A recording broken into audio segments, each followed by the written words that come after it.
Happy LLC Day, everyone. We're back. How's everyone doing tonight? Everyone looks like they're really thinking about something, like a lot. I was just Ah, contemplating the fact that Wu-Tang Clan is indeed nothing to F with. By the way, do you know they're about to put out another album? I mean, here, let me give you my shock face. Yep. that's going to be cool. Yeah. I mean, best rap group ever. But so this is, I'm being serious. I hope it actually sounds like Wu-Tang and not like something of this age to try to sell the album. No, that's not going to happen. I hope not, No, it's not going to happen. but my heart would break if it did. Well, Meth was just on Redman's new album. Mm-hmm. Sounding the So same. was Raekwon. Mm-hmm. I didn't even know that Red had a new album. Hold on. It's Gotta put it fire. on the Apple Oh, Music. it came out at the end of December. It's so good. It's fire. Muddy Oh. Waters too. Okay. Red Man is now in The Chew, the Apple playlist. Music. you asked how we are. Whoops, I did do that, huh? I did do that. I am blissful and annoyed. Oh no, why? Uh-oh. Sunday was like a carve-out day for the ages. I don't know who had a worse day. The Chiefs or America or Drake. Oh, Drake had the worst day. But the Super Bowl couldn't have been better. It was amazing. It was hilarious. Kendrick absolutely was perfect in his halftime show. Read America to filth for those who didn't understand that that's what was happening on your TV. Of course, Drake remains crying in the corner. But then Monday came, and I have to figure out which one of my flights in the future will go over the Gulf of America. So, it's, you get back to, the bliss doesn't last forever, but Sunday was glorious. So I'm good. I just want you to know you should be admonished. You managed to sneak in POTUS time on this show. And we don't speak about the Orange Man on this show. So I didn't say nothing about so the I'll Orange let you Man. slide with your unveiled references. I mean, We're not buying Greenland on this show. I do have something to say. I mean, I'm looking forward to the amalgamation of music and movies that I'm about to Oh, there's dive some things into coming out. for the next 4 years. That's all I'm gonna say. And Oh, and I if you just if got you what you're haven't seen saying. it, I was like, what's now coming listen, out? if you haven't seen it, meaning you, the LLC, and anyone watching, it is totally worth your time to go find the clips of the first 40 minutes of the Nick Wright's Fox Oh show. man. Mm-hmm. When I tell you they dedicated 40 minutes of that They show did. to ruining that man's day Yeah. on Yeah, they Monday. did. It was the funniest thing you will ever see. Like, But I mean, they had to, right? Like, I mean, listen, there's riding, there's stumping, there's being a fan, and then there's Nick. it was Stan. so good. Stan. He was standing. Listen, if anybody ever wonders why I root for petty outcomes, that is why. That is more fun than your favorite team winning something. That was hilarious. Or Nick. He'll be all right. Anyway, what are we doing, Chewy? What are we doing? We are going to admit to all picking the wrong picks for the Super Bowl. So we have to admit that because we did. I think Hey, I was Governor and only I wrong in think spirit. I was gonna say, was it you and I, or who was it?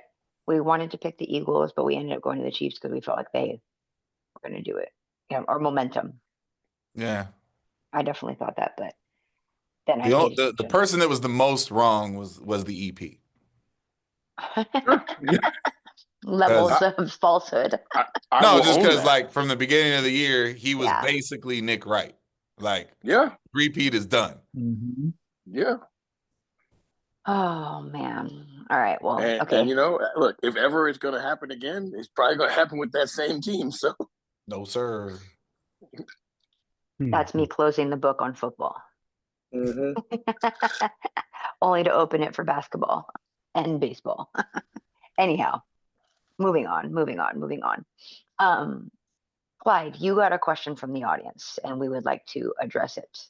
I Can you did. prompt some question? Okay, so if we're going all the way down the rabbit hole of that question from the audience, I first have to give credit to the questioner. This this conversation, it came out of a personal conversation that I was having with the brain trust that is Rohan Grant. And he was posing questions about the long sprints and the what basically what he's asking to sum it up, because he broke it down into three different parts. But basically what he's asking is the science of front side mechanics is settled, and we all understand that as it pertains to speed and power and efficiency and sprinting.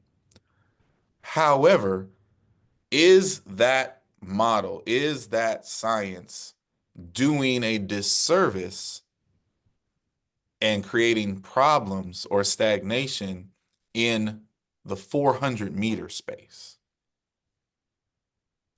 That's the questions. That's the basis of it. So the questions that he threw were, could it be that the pendulum of frontside mechanics has been overplayed in regards to the 400? Should we revisit the role of backside mechanics and its impact on efficiency and energy conservation, particularly in the 400? And did the misapplication of research and data send us all down a rabbit hole that has slowed the development rate of the 400 compared to the 1 and the 2? I will admit that reflexively, like my instinct in my brain was like, what are you talking about? But then if you think about it for a second, male or female, the best 400-meter runners that we've seen over the past 20, 30 years, I don't think any of those people would be models that you would want to replicate for teaching frontside mechanics. I mean, Sydney is pure backside, right? Hell, Allison was mostly backside. Quincy Hall storming to the finish line in the 400 meters in the Olympics was all backside, and the guy he ran down who was winning the race was backside. Quincy Wilson is all backside. So at least visually, it seemed like an interesting train of thought, and so we have brought that to the audience or to the LLC for conversation.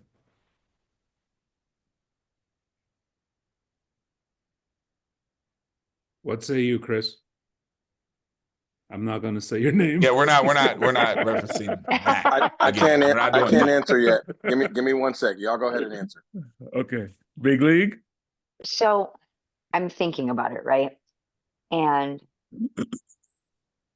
I'm not necessarily using the people that you described in my head. I'm thinking about just your typical sprinter. Mhm. Mm-hmm. I think there is front side mechanics. I think the difference is the tempo, the frequency, and the shape. I think the mechanics in my head are still the same, and I still cue it the same. But because the frequency of strides is less, the tempo of stride, maybe that's a better way to say it, is less. So it just looks different. Okay. Is Okay. there a particular, you said there's not a particular example of a person that you would use to No. model that, or In my head right now, I can't pull somebody. I'd have to click around and all look. right. But I'm thinking of just your average sprinter. Or not average, maybe that's not the right way I would say it. When I'm thinking of, what do you guys call them? I never call them the right word. The little stick figures.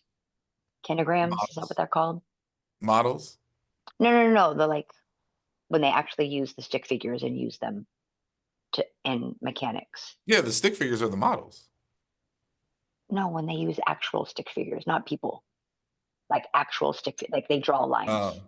I think The- they're called kinograms. I could be making that up though. The two of you are use saying the that. same things, by the way. When they no, but the reason Chuck is calling them the models is because when they would do when Ralph Mann would do the I know he'd stick figure a person. He would Right. compare your model to the perfect model. Yeah. and the perfect model was a stick yeah, figure. So a stick figure. Yeah. Okay. But yeah, so I don't have a particular, I'll rack my brain for an animation or a simulation. But in my head, I mean, that's how I've always talked about it, is because the frequency's different. The shape just looks a little different, but the principle is still the same.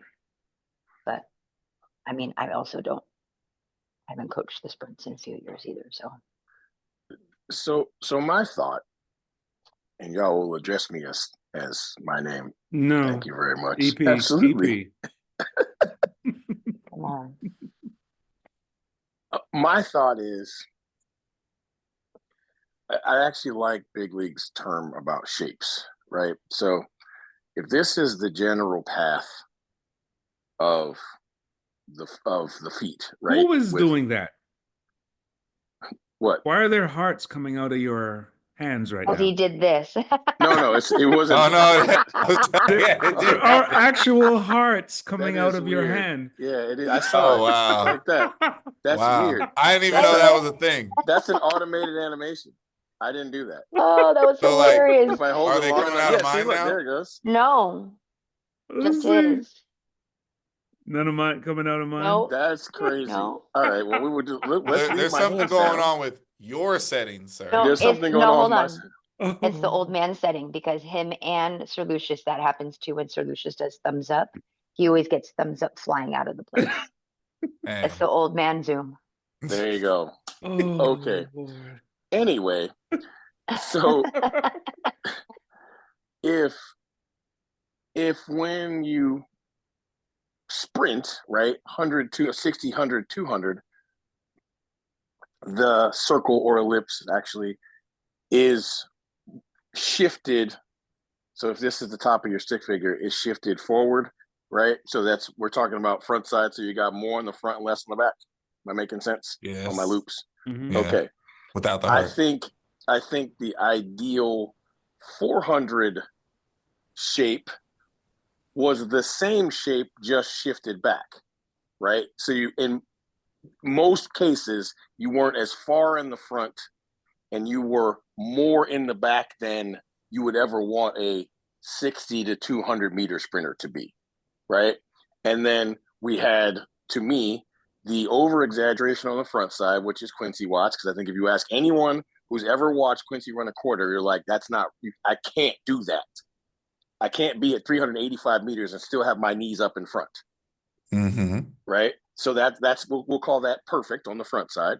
Right. And then the original Quincy Wilson, by ways of running, Antonio Pettigrew, right, was head back, chest forward, all backside.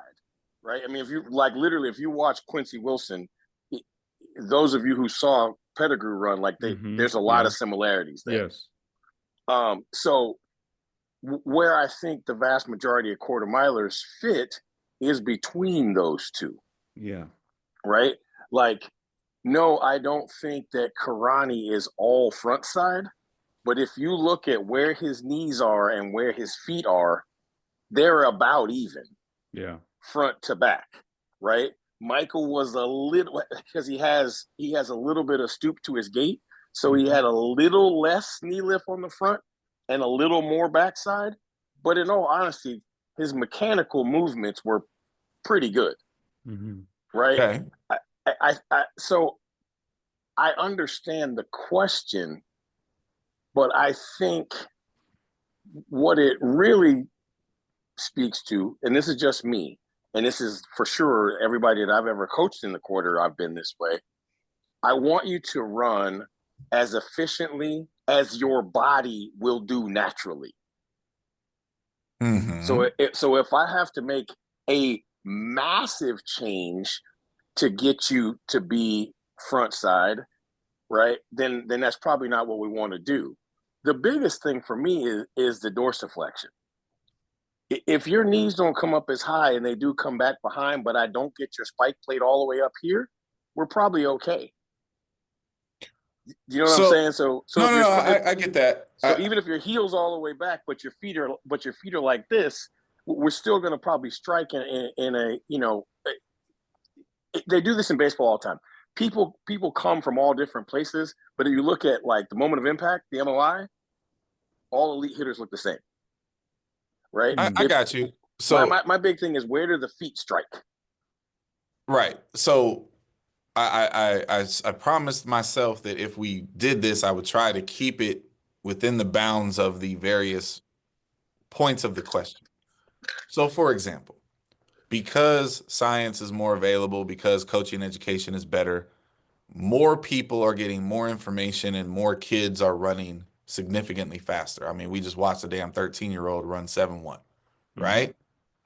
There is an explosion of new speed profiles at younger ages, and more people are running faster times in collegiates as well. There's this big explosion in the 1 and in the 2, but it's not really happening in the 4. Right.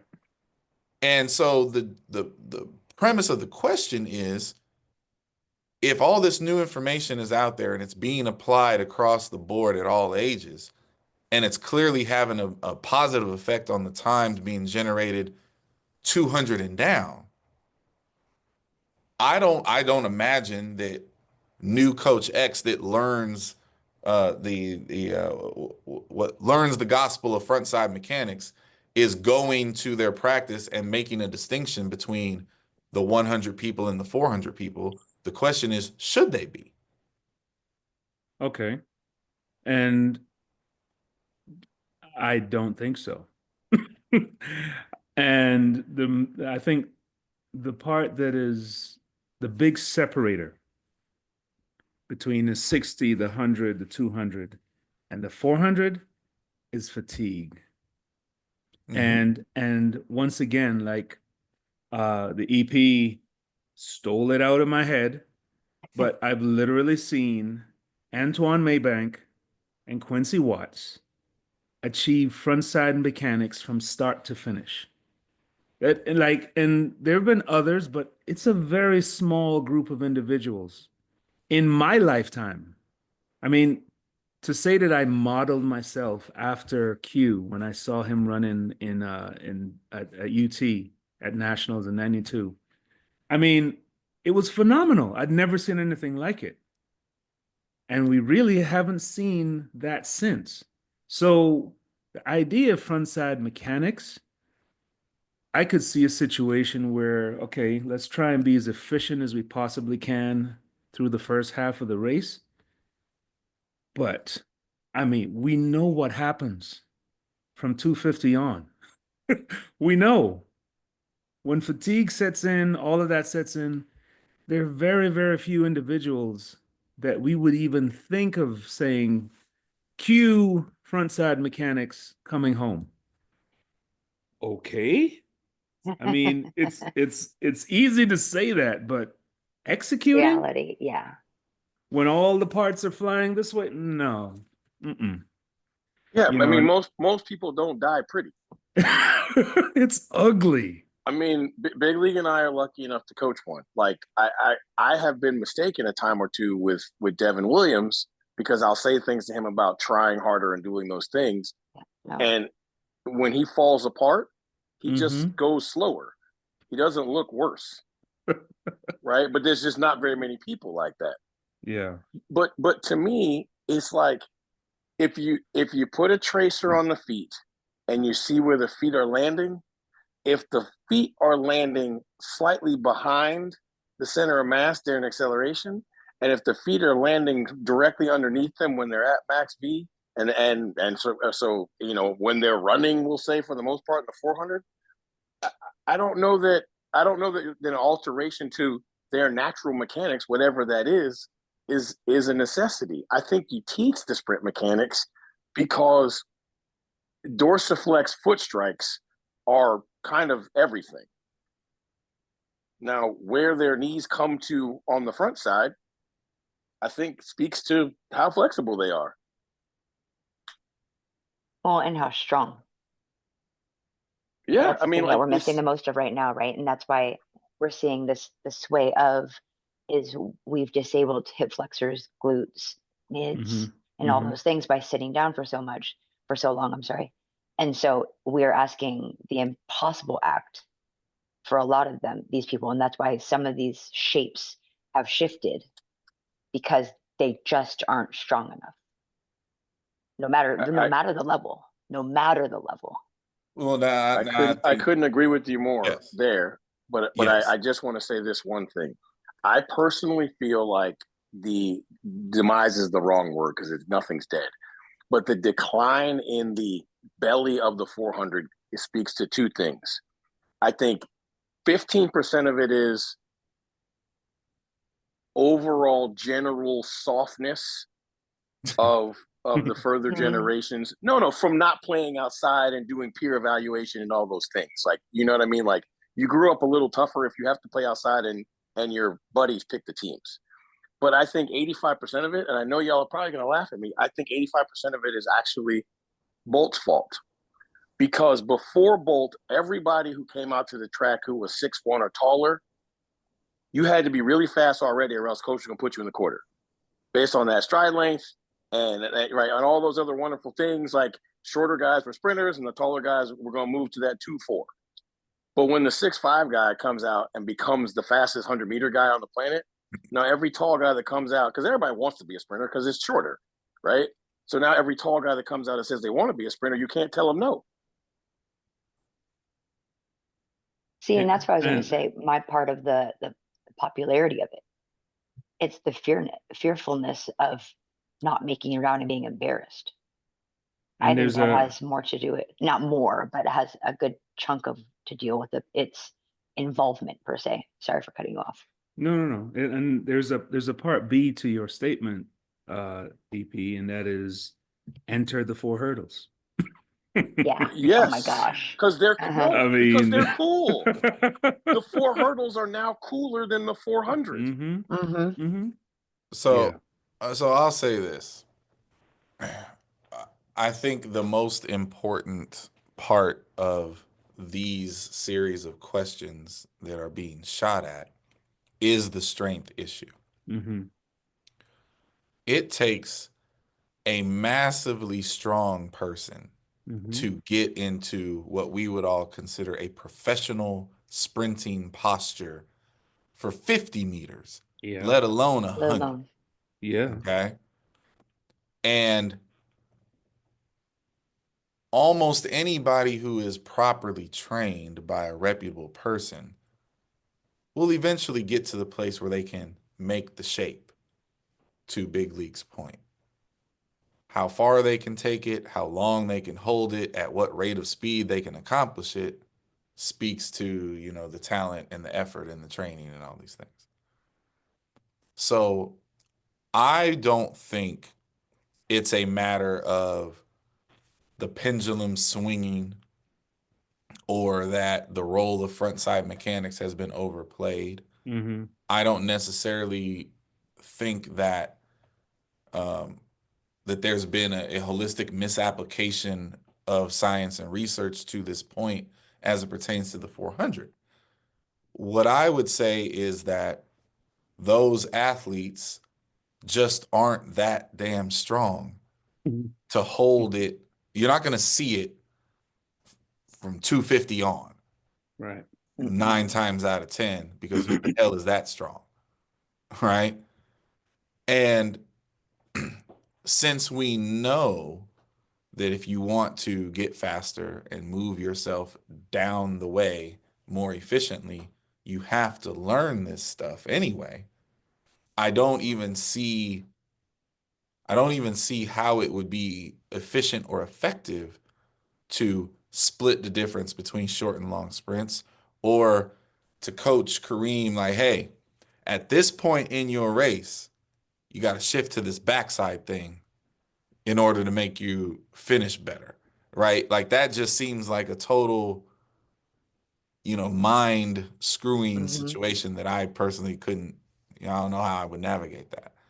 So even though something may look away when you're watching it on television or in your daily experiences with your athletes, I think we would all do best to rest on what we know to be proven science. And Ralph Mann, the ultimate scientist, and anybody else in that community would tell you that science should always be reviewed.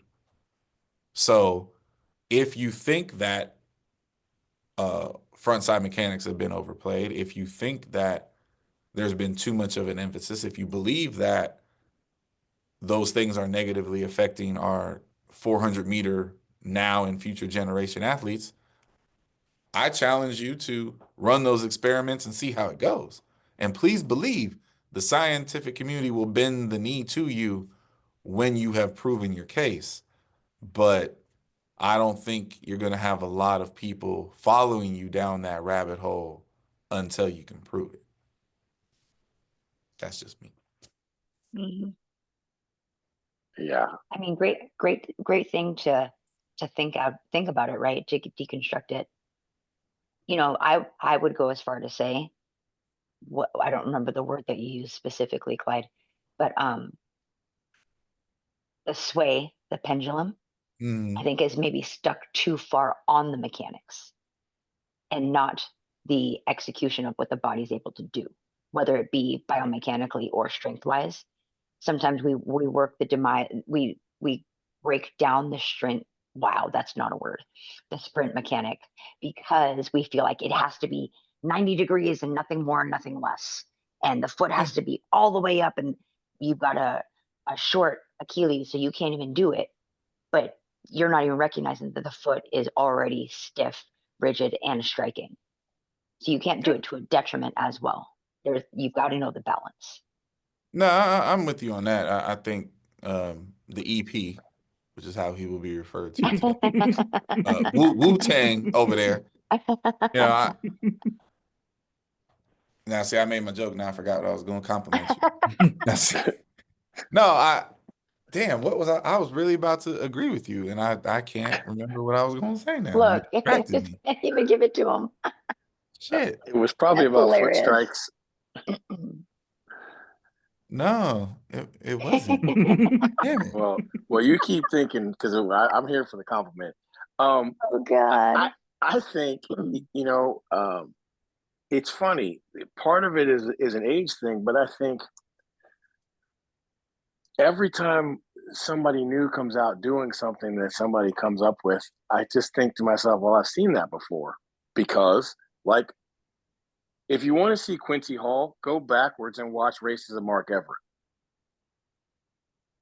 Same dude. Watch the last 100 meters of every one of Mark Everett's 800s. It looks just like Quincy Hall's last 100 meters in Paris. Right? Like, Quincy will tell you that, like, when he lets that dog out, that's what it looks like. Mm-hmm. Right? Because that's when he's running more on this, or, as my man back in the day used to say, guts and nuts. Right? It's not on, there are no technical cues to that. Hands in front, feet keep moving. I mean, That's like when you run a race that's two systems, that's what's going to happen, right? It's not just aerobic, not just anaerobic. Like, you got to do both things, so you can't just be strong and you can't just be fast. So would you put Van Niekerk in the middle, as you so put it? I mean, with his race model, like going like hell to the 300-meter mark, thinking as a sprinter and not a quarter miler. Just Oh, that's I'm still the gonna get there ballsiest first. race I've ever seen. Ever. Like Van Niekerk definitely falls in that. He falls in that group with his contemporaries. Um, Jesus, LaShawn Merritt, Mm-hmm. right? Karani. Who and Karani, who look like sprinters for 250, Yeah. and then they look like strong monsters for the last one. Like, this is what I got in here. Because of the circumstances and the lane that he was in and the outcome, Mm-hmm. ballsiest race ever. But the psychopathic nature of that, the only comparison is Warholm. Yeah. Like Warholm's 45 and Van Niekerk's 43 are just psychotic displays of you probably shouldn't try that, but they pulled it off. I would like to add one. I would like to add one student to that same psychopathic classroom. 400 hurdle Olympic champion from lane 1, Now, that was Angelo insane. Taylor. Yeah, that was a good one. Suicide mission, that was. Because True, that's what like literally those are suicide missions. Yeah. All 3 of those people. Yeah. Agreed.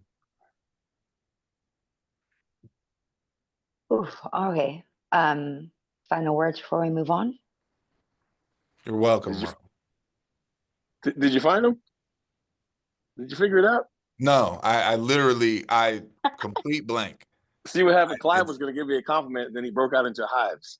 It's gone. It's gone. But if Ro feels like he wants to come on and defend his questions in a different way, he I'm here for that. All right. So shifting gears completely, talking about competition now rather than the technique of what happens in the competition. For those who are the best top competitors, if you would, frequent winners, frequent money achievers, what is the true benefit of them competing on the quote unquote circuit? And I'll qualify circuit as, because I did ask for clarification, Diamond League specifically. What's the benefit of participating in, I'll say, winning Diamond League meets? Kind Mm-hmm. of changed it with the little caveats you threw in at the end there. Yeah. Well, I mean, both parts, right? I think that's why I put it in there. Like, I think this is gonna go one direction, so I'll just throw mine out there. For the very few humans in our game that have the 1% type contracts, who don't necessarily need the prize money to, solidify their current or their future. I would argue that our current model, even the new version of it, there is absolutely zero incentive for them to do that. The incentive would be selfish, necessary preparation for my season. If it makes sense for me to run at the Oslo Diamond League race and then the Stockholm Diamond League race, because me and my coach have decided that that's what I need to do training wise, then I'm going to go do it. There is no financial incentive if I'm making real money from my standard contract. The money's not big enough. And if I have enough medals and my appearance fee is big enough, well, okay, cool.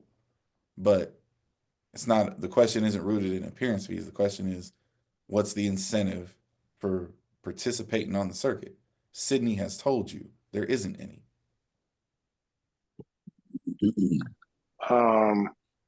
I will say this. There are professionals notwithstanding, right? So we're talking about people with contracts now. Mhm. And this is the context. We're talking about the elite. Yes, the people with contracts, there's still 3 levels. That's right. And right? I was referring to there's the year-to-year contracts, right? So they have a contract this year, but they will for sure be on the chopping block if they don't earn that contract this year. You have what I call the elevator crew, right? So either they are coming slowly down from having been medalists, and now they're still living the I was a medalist life, so they still get some appearance fees, blah blah blah blah blah, right? But they're probably past necessarily the gold medal pursuits. And then you have the truly elite, the bona fide always medalists who are probably sort of upset if that medal's not gold, right? That's a tiny, tiny group of people. But those folks are the ones that this conversation is really about. And those folks, it goes back to like the golf deal when Tiger got so much money from Nike to be Tiger, he didn't have to go out and earn his money in 20 events. He stayed home and trained and practiced so he could be truly elite in the 4 majors and then the 4 other tournaments he wanted to play that year. So everybody else is playing 30 events in a year, or the really good ones that didn't have to play all 30 were playing 20, 25, and Tiger was playing 8. Well, that's the cost of being truly elite in a sport where the money you're going to get from your sponsors is going to be greater than the money you can win. So when you're in that scenario, like the main thing always has to be the main thing. If I was an Adidas athlete and Adidas is paying me this much money, and then they pay me this much money for winning a medal, and they pay me this much money for winning a gold medal, and they pay me this much money for winning the Diamond League, I'm going to start with what is required to win the gold medal and then go backwards and set my schedule. If that's 8 Diamond League races, so be it. If it's 3, so be it. Right? Because what I'm truly being paid for is every time there's an Instagram photo or video of me I have on Adidas, and I'm paid to win medals on television. Right? They're not paying me to stream. Because that mid-level group is the group that carries the stream. Because they're names you recognize, and they're why you will tune in to see the stream of whatever Diamond League meet, whatever what's Michael's deal called? Grand Slam track. Like that's what carries it, right? Those people are super duper important. I'm not saying that they're not important. They are truly important. Because they're the ones that actually should go through all the meetings. But if at the beginning of the year your pursuit is to win the gold medal and pretty much the gold medal only, the circuit itself doesn't even make any sense for you. They're just opportunities for you to get hurt. Well, there's another opportunity as well. And there's an opportunity for you to lose. Mhm. Yeah.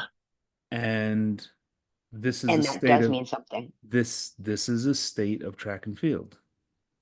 And essentially, every time any athlete gets on the line, there is a real chance that they can lose. So you have the opposite situation. NBA, NHL, major leagues, NFL. There are athletes in those leagues that are sponsored by shoe companies, and they might be getting 500,000, $1 million, $1 million deals. But that pales in comparison to what they're The league making. money. Exactly. Okay. Yeah. So they're not, and they're contracted to play every single game. There is no negotiation. You sign on the dotted line. Your job is to show up and play every game. And you might get your ass beat in a game. You might look horrible. You might walk off like having been the reason for your team losing, but that has nothing to do with your ability to keep your contract. Right? So you have the opposite happening. The contract is the goal. The contract is everything. Going out and competing is a risk. And that's the unfortunate part of track and field. That's the part that, nobody wants to talk about it. Nobody really wants to really just open up that scab, but you have something to lose. And you're operating year in, year out like you have something to lose. Now, if there's a world championships, if there's, an Olympics on the schedule, then you will have a need to get out, test the wheels, see how things are going, in preparation for X championship. But from the standpoint of going to a meet, Lausanne, Stockholm, just for the sake of it, I mean, I'm fully aware that those conversations are being had. Hey, unless it's absolutely necessary, I'm not gonna try and go out there and, wake up that day and I have a cold, or wake up that day and I have a niggle and I still gotta line up. No, no. Mm-mm. Not Well, happening. especially when you have a schedule that has one United States meet Yep. and you have a meet in Qatar, Mm-hmm. you have two meets in China. in China, Mm-hmm. you have meets all over Europe, All over Europe, Africa. and you have one meet in the Caribbean, Mm-hmm. right? You like if you were to truly follow the circuit, as it were, for one, you have a whole lot of frequent flyer miles, but for two, unless your whole training situation is portable, an entire track and field season, an entire Diamond League season, is unmanageable for the vast majority of people. So I'm gonna put this question out there. If World Athletics operated like the NBA or operated like the NFL, how much do you think they would have to pay these top athletes to line up and do at least 8 meets? Like if they had to sign up to run at least 8 Diamond League meets, what would they have to pay them? Like per meet or like for the season? Either one. Yeah, I'd want a Prob- lump sum. I would say it would probably be nothing less than 50K a meet, and I would say for a season, Minimum. 4 to 500,000. We're talking minimum, Mm-hmm. right? Yeah, 4 to 500,000. Like we need to come to the table and you have to sign this contract and commit to competing at these 8 meets, and there's no negotiation. Yeah, I would say $400 to $500,000 for an 8 meet commitment. So I feel like your number is based off of track and field and not professional sports. I agree. That's why I See, said big I said a league. million. You're. I said a million. Well, here's the thing. Remember, that number is gigantic because we don't have a league, Mm-hmm. right? Because if you're talking about that, think about it. You're talking about 8 lanes for 16 to 20 events, right? So think about that. At $500,000, that's a gigantic number. That is So NBA. That is NBA and NFL level money. Mm-hmm. but here's my point okay, so I don't disagree with what you just said. But going into the faction of making us marketable and becoming a professional sport, at this point, I feel like you take 4 races, 4 circles, 4 oval, 4 track related things, and call it 4 field events, 3 field events. Keep it somewhat proportional, right? And that's a meet. And so you're not outfitting a whole however many races. And that's how you make it so that you can pay more, give more, highlight more. And then we are now, quote unquote, more professional. Mm-hmm. I don't think we can be a professional sport in the highlights of the NBA, NFL, MLB, like you guys are talking about, and highlight every single race and event every single time. I couldn't agree more. See Chewy talking about cutting events now. I'm not talking about cutting events. I'm talking about spreading the wealth. I Well, hear you. But the well- problem is we're 18 professional sports. Yes, that's true. That's the problem. Yep. And to add another layer to this, I think the only way that could work is if every single meet had the same prize money, had the same appearance And- money. And there's the biggest problem. And there's the biggest problem. So hold on. No one acting as their own entity. Right. So Okay. It's all a bunch of independent situations. Exactly. That's right. have you guys been to a rodeo? No, God, no. Wow. Okay, so hold on. No, pause. I just spit. So I went to the rodeo for the first time because it was TCU night. And I was like, sure, why not? We had tickets. You compete and you finish said event that you're competing in, and you walk away with money no matter what. It might be a little bit, it might be a lot of bit, but you're going to walk away with money as long as you finish the event. So I watched, and I couldn't tell you what event it was in the rodeo because I don't know. There was a cowboy, a lasso, and an animal. But said dude, Calf roping. no, it wasn't that. It wasn't that. I was kidding. He wrestled. He wrestled the little guy, and he That's didn't exactly what you said. It was calf roping, 100%. No. He wrestled it. I was being funny. He wrestled it. I understand. Was he on a horse? Did the little animal run and then he was on the horse? He lassoed it, then he jumped off the horse? No, dude popped up. I don't remember. Anyways. Did he jump off the horse, I don't know. pick up the cow, and then go? No. He like anyways, look, this I can't tell you. My mouth was on the floor for an hour and a half. They horse collar tackled the baby cat. He did. Okay, but I was in awe because this is crazy. But dude didn't give up the calf. I keep spitting everywhere. Didn't give up the calf because as long as he got the calf in the said position, he was winning money. Versus the other people who didn't necessarily finish the task because then they walked away empty-handed. Granted, it was $142 versus the $3,000 that the top guy person got. But I'm like, they figured it out. That guy won money. I'm just like, it's amazing. I have Okay, no first off, idea you guys what need to point go to you're the rodeo. shooting at right now. Rodeo, but my point is, rodeo figured it out. Yeah.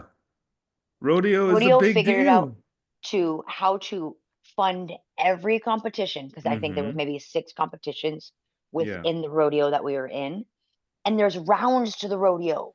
Right. It's not a start stop on the day. The rodeo's been at Dickies Arena for God knows, I don't even know how long. I want to say a month. And there's rounds. These people have been here for a minute. You see my face? Oh my God, no, this is stuff. You need to come to Fort Worth. I'm going to bring you to the Black Rodeo. No, there's a Black Rodeo, so you would literally be entertained. But my point of it is they figured it out to highlight these set events, which don't happen all the time, right? There's different points to it. But they're getting money every time as long as you finish. So you gonna have a bunch of people jogging the 100-meter dash and saying I finished and pay me my check? No, not necessarily.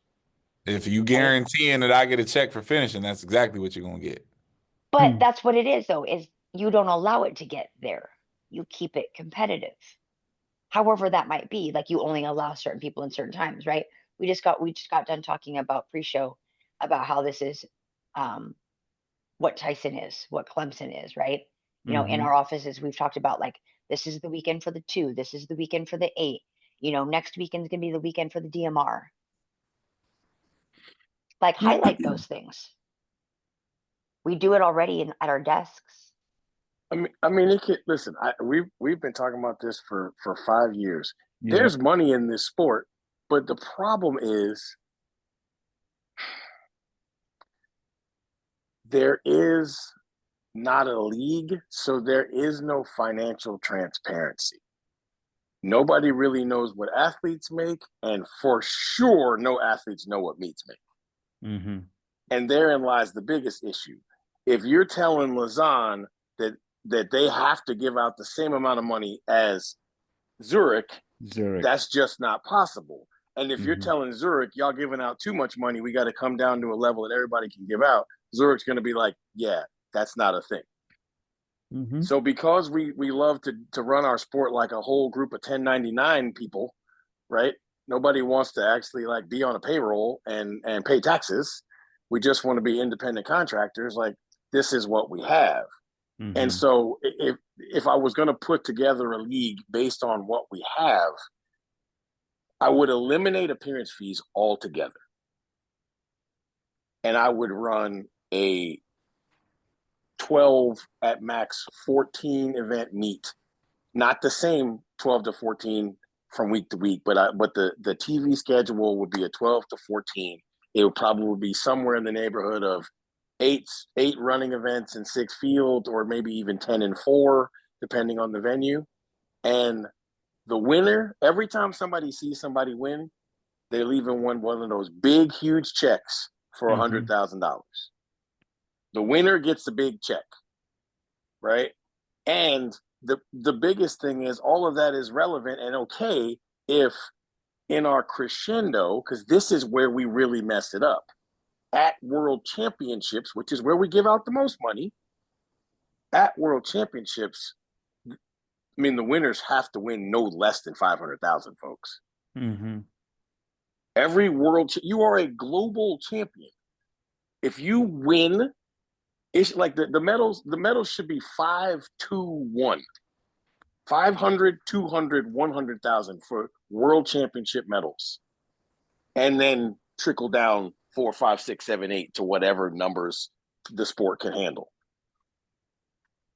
The Olympics should be something similar. Then we could be respected amongst the global sports because people will be able to fathom in our heads that there are millionaires that do track. Yes. Because there are some, we already know this, but the general people don't.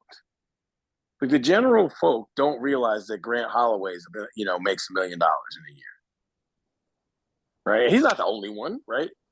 They probably assume Sha'Carri does, and they probably assume that Noah does, but there's a lot of millionaires in our sport. Not a ton, but there's quite a few. There's a bunch of distance runners, male and female. So I think that's where I actually think that is one of the bigger issues we have is like we don't give out enough money, so we don't get respected globally for being real. Well, that's ultimately the tragic piece of it. Our sport could function exactly how it currently does. Mhm. And if the Grant Holloways of the world were 10 million a year versus potentially 800 to 1 million a year, people would just care more because people are Yeah, enamored with money. yeah, People Absolutely. are enamored with the bag, if you will, right? Like baseball, whether you like it or not, whether you're bored by it or not, your mind is blown away when you see somebody sign an $800 million contract. Like, what are you talking about? Mhm. right. What they do? What for? What? Like that's what it is. That was the whole phenomenon way back when with the Michael Johnson Mhm. versus um, Donovan Bailey. Donovan Bailey showdown race. Mhm. No one on the planet knew what a damn 150 was. No one gave a damn that it was indoors. No one knew. No one cared about any of that. You told us the two dudes were gonna do a playground race for $1 million. That Mhm. Right. that was the intrigue. If it was the exact same event and the prize money was $100,000, nobody would have watched. Like that's just what it is.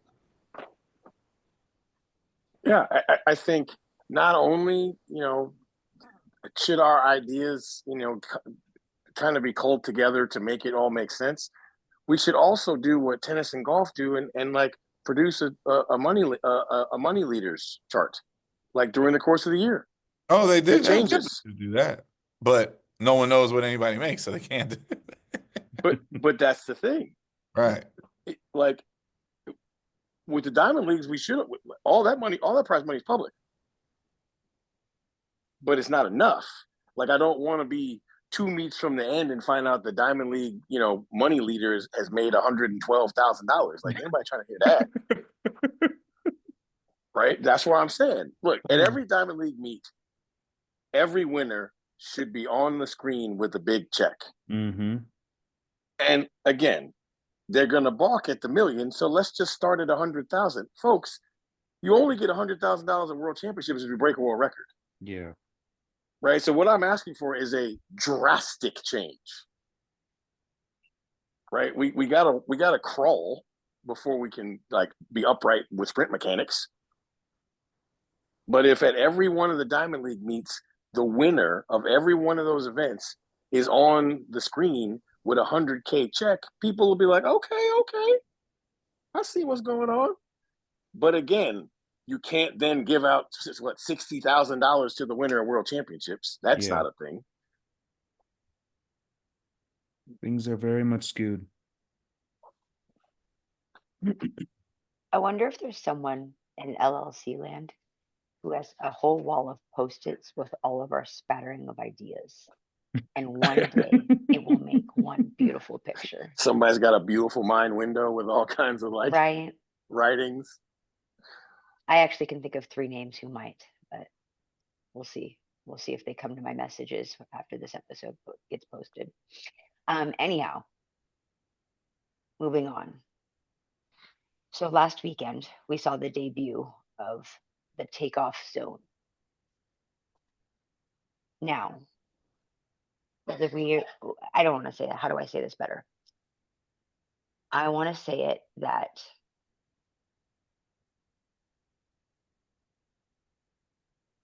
I'm just going to say we don't think it should be in play. And Not at all. I was trying to be nice about it and I couldn't figure out a great way to say it. So what do we think the athletes, those who have the tooth in the game, as you guys say, to get it to go back to its plasticine on board? Now we see, and so KOP, you I know what you're thinking. Go ahead and say it. They should walk. Yeah. okay, so we now know there's No. You can't have one person walk and have a little Instagram post about it. That was cute. Yay, we're on your side. We support you. No, they all have to walk. It's the same thing on the same issue. It's always the same. You want revenue sharing, you want collective bargaining. You can't be one person here and one person here and Choose doing this and Cheeks is doing this. No, you have to do it together. So long jump community, if you hate it because it's stupid, and it is, and it doesn't make the event any better, and you still had scratches anyway, and everybody still jumped what they was jumping regardless, it's just stupid. If you all understand that it's stupid, then all of you get in your little DMs and walk. And it'll be fixed in a week. But as long as Mahambo's out there like, well, I guess I can try it out, stop it. Mm-hmm. You have to walk. All of you. Solidarity.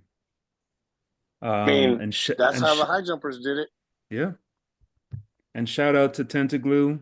They interviewed him. They asked him about it, and he went on a record to say, "I will move to the triple jump, right, if this becomes the law of the land." Like he said it last year. Yeah. He said, "I will stop doing the long jump if that becomes a thing." Yeah. Right. He and very, succinctly and very clearly explained that the long jump is not designed to be easy. Right. It's supposed to be a skillful thing. It is a skillful, it's an event that requires a massive amount of skill when it comes to staring at the board, coming in between 10 and 11 meters per second. It is what it is. And for World Athletics to say, oh, this generation, you need our help, so here you go. Like, let's just make things. It's too hard. So crazy. Too it's many like fouls. It's like they just decided that the hoop is too tall, and now we're gonna start hooping at 9 foot 9 inches. Nope. I believe there was an Italian um athlete that was supposed to be in Dusseldorf and declined.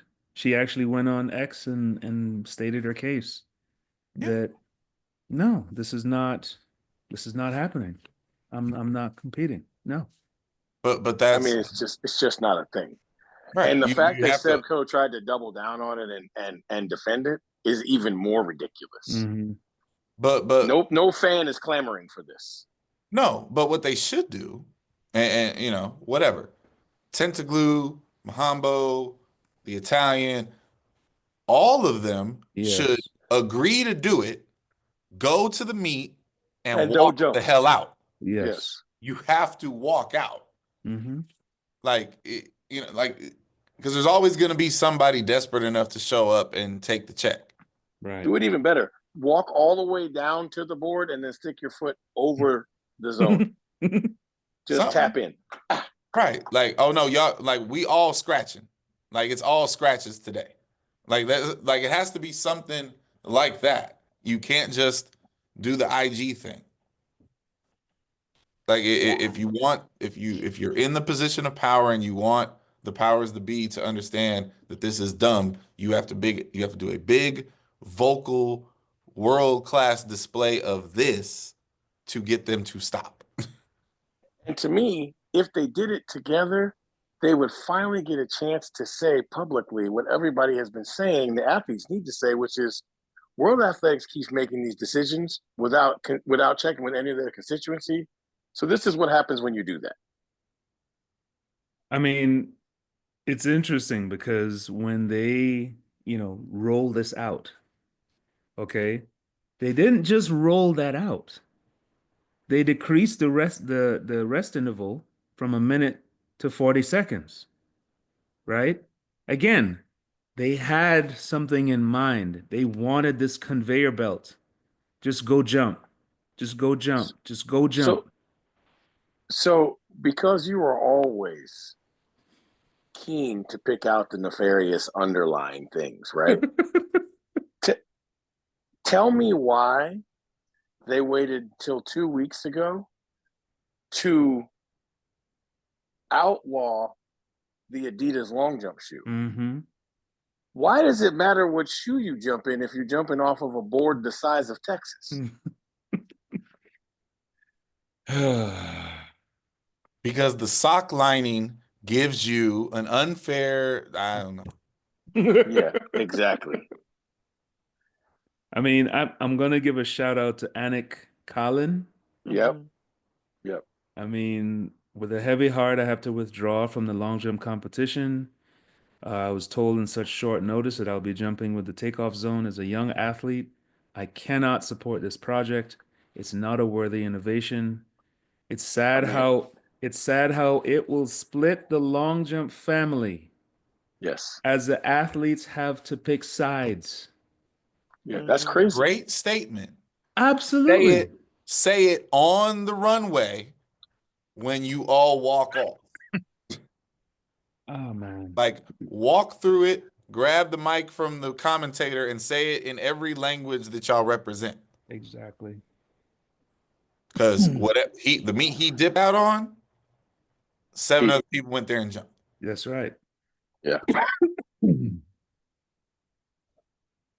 Yeah, that's what has to happen. We firmly believe.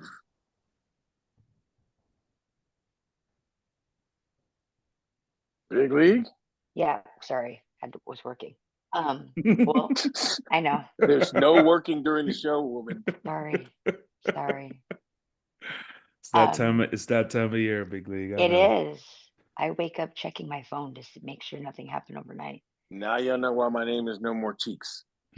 So, Boy, well, you had to sneak that in there, didn't you?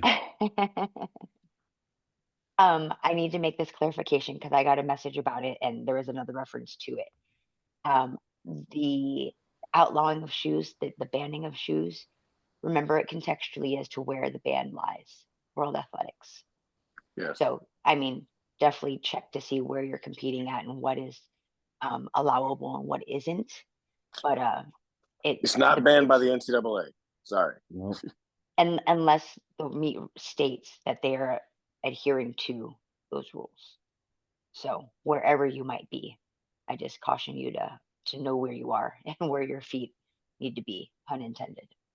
So with that said, definitely a very precise, well precisioned conversation this evening. A great bus ride. Listen, I think this one's a great bus ride. Listen. So everyone get to where they're going to safely. And other than that, we'll see each other next week. Bye, everyone. Happy Valentine's Day. Oh yeah, Happy happy Valentine's Valentine's Where's my Day. hearts? I can't make my Boo. hearts come out.